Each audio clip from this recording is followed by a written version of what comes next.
je m'appelle Madeleine. J'habite ici au Canada, ça fait 12 ans. Je suis Eska, je suis cubaine. originaire de la République démocratique du Congo, mère de famille. Je suis au Canada, il y a moins de 5 ans. Je m'appelle Cecilia Cruz Flores. Mon nom c'est Cynthia, je suis d'origine péruvienne. Ça fait plus de 15 ans que j'habite au Québec.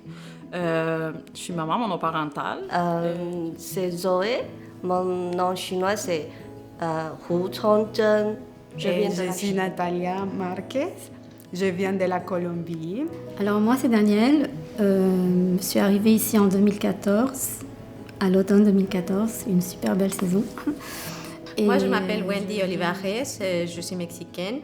Je suis arrivée ici au Canada comme résidente permanente en 2019, mai 2019, avec mon fils qui avait à ce moment-là 19 mois.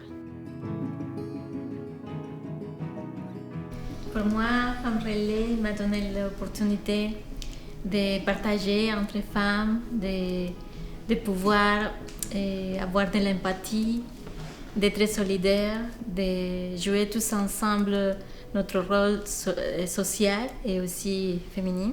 Je pense que le projet Femme Relais est vraiment un projet très bien fait, très bien organisé, de manière qu'on peut venir en aide pour les autres, pour les immigrants, les nouveaux arrivants. Je pense qu'avec ce projet de Femme Relais, on va avoir une personne, une femme, qui te peut accompagner avec de toute façon de tes besoins. Parce que les immigrants ont besoin beaucoup d'aide quand ils arrivent aussi ici au Canada. Pour moi, ça veut dire que on est tous égaux. Peu importe de quelle origine on est, peu importe de ce qu'on vient, on a tous les mêmes droits. On est tous des êtres humains. En tant que femme immigrante, j'aimerais bien quand même avoir les mêmes droits comme c'est stipulé dans la charte de la liberté des droits de la personne. Que tu sois étrangère ou pas, tu as tous les mêmes droits que les autres citoyennes et tu dois être traitée comme toute autre femme. Je ne sais pas, historiquement, les femmes, on était toujours un pas derrière l'homme. Pour moi, le projet Femme Relais m'a permis de m'intégrer beaucoup plus à la société. Ça m'a aidé parce que on ne connaît pas le système canadien. Même si tu viens comme immigrant, si tu connais un peu du pays, tu dois être dans le système pour le comprendre. Sinon, c'est impossible. Et on voit que la situation des femmes s'est améliorée, mais la situation doit s'améliorer encore. On doit apprendre à nous défendre. Le projet Femme Relais, ça m'a apporté rencontrer d'autres femmes, d'autres expériences au niveau du processus d'immigration.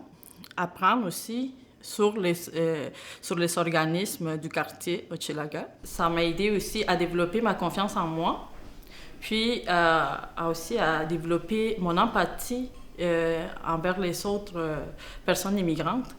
Pour moi, ça signifie que nous, les femmes, nous sommes importantes.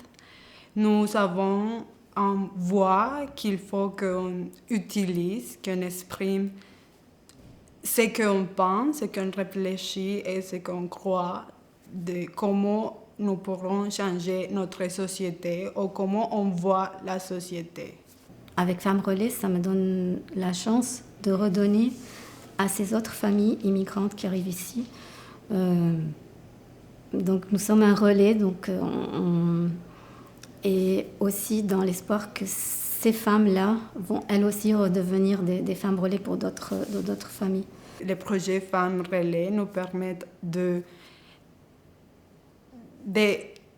poser des questions et recevoir toujours une réponse appropriée à chaque situation et à ta condition comme immigrante.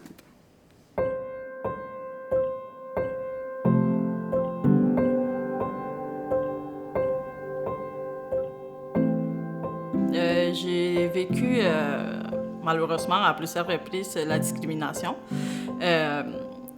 Au niveau des logements, quand j'ai appelé, puis ils ont entendu mon accent, ben, la personne, il m'a demandé c'est quoi, d'où est-ce que vous venez? Et quand j'ai dit, mais c'est quoi le rapport? Ou des fois, je disais, je reviens, le logement est déjà pris. Je trouve que c'est pas juste de faire des propos haineux ou des attaques sur les personnes asiatiques. Le virus est mondial. Ce n'est pas parce qu'il est apparu premièrement en Chine que le virus devait être appelé le virus chinois ou des choses similaires. Je dirais qu'en général, les Latino-Américains sont bien acceptés au Québec, mais c'était plutôt comme une espèce d'apparence pour, disons, l'apparence autochtone. Il y a comme des préjugements, des idées erronées, à mon avis. Ici, je suis considérée autochtone pour plusieurs personnes, et c'est là que je pense que c'était comme une espèce comment dire, de situations de discrimination. Ouais. Déjà, quand on est immigrant, il y a peut-être des fois on rencontre des situations qui nous rendent mal à l'aise. Et en plus, si on rajoute aussi qu'on est une femme, ça peut aussi en rajouter beaucoup. Pour moi, trouver un emploi, d'abord, ça n'a pas été si facile parce que, comme je dis, j'ai un fils. Les compagnies demandent d'avoir de l'expérience québécoise. Mais comment on va avoir de l'expérience québécoise si on ne nous laisse pas commencer? Ce sont ces choses-là qui font en sorte que des fois, je me sens vraiment être traitée ou bien vivre la discrimination. Quelque chose qui m'arrive souvent, c'est que, comme je viens de la Colombie, les personnes ont décidé qu'ils croient qu'en Colombie, nous avons juste de la guerre et nous avons juste des problèmes de narcotrafic et des choses comme ça. Donc, je me suis rendu compte que les personnes sont étonnées quand ils voient que je suis une personne éduquée, que je sais parler, que je peux interactuer et je peux avoir des idées critiques. Pour moi, je pense que ça prend la peine de connaître ce qu'est le racisme. Parce que pour lutter contre le racisme, on doit connaître ce qu'est le racisme. Je trouve que pour lutter contre le racisme, contre la discrimination, commence par la lutte intérieure. Il faut que tu t'acceptes comme tu es, que tu t'aimes comme tu es, que tu comprends qui tu es. Et après, tu connais ta nature. Tu vas comprendre que n'importe pas qu'est-ce que les autres vont dire, qu'est-ce que les autres vont... Quels sont les stéréotypes que l'autre personne ont. Tu es sûr de qui tu es. Et tu auras la sécurité de je ne me permettre pas que ton idée de moi m'affecte. Le plus important, c'est de s'éduquer, d'être empathique. Ça, c'est très important. Quand je discrimine, est-ce que je serai ouvert à être discriminée? Ça, c'est comme pas faire ce qu'on ne voulait pas vivre, pas faire les autres ce qu'on ne voudrait pas vivre. Je pense que c'est l'empathie aussi. Moi, j'aimerais dire qu'on est tous des humains.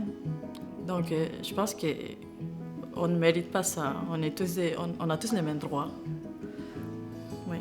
Il ne faut pas lâcher, mais il faut toujours respecter aussi entre les femmes, les uns les autres, sans juger. Je dirais qu'il faut que nous ne perdons pas l'espoir. On laisse les peurs à côté et on continue à grandir, à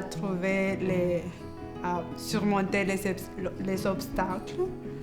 Que c'est possible. C'est pas c'est pas impossible, c'est pas facile, mais on arrivera à changer notre propre situation et la situation des personnes qui viennent au futur, des prochaines générations.